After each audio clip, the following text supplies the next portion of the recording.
One thing I love about Atlanta, renewable resources. There's this big cypress tree. I'm gonna cut 2 8-foot sections and use it for something. But before the city can get over here and cut it up and probably trash it, we're gonna use it. Isn't that right, buddy? Recent storm. There's a little bit of damage. Looks like some type of insects because they've been pecking on it, but I'm sure the cypress is still good from this old big baby right here. It seems like offshoot. So we got 1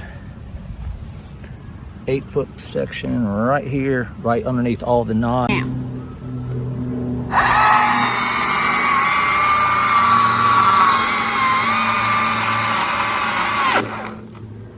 All right, that's my first cut. Yeah. Good citizen act, clear the trail.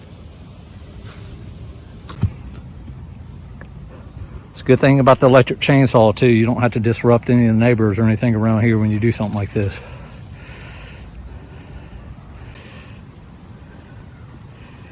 I didn't bring the rake, but we can pick most of this up by.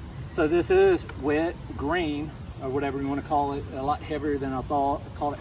Not gonna lie, that was a beast. I don't know how our Canadian brothers do that, but 2 8-foot sections, 1 6-foot section, because that was all right. Got it back, guys.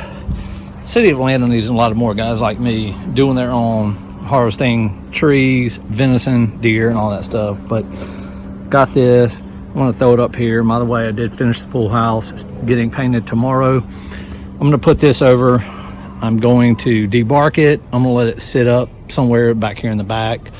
And then eventually mill this into probably some 6x6s at a minimum, maybe 7x7s or something. But thanks for watching.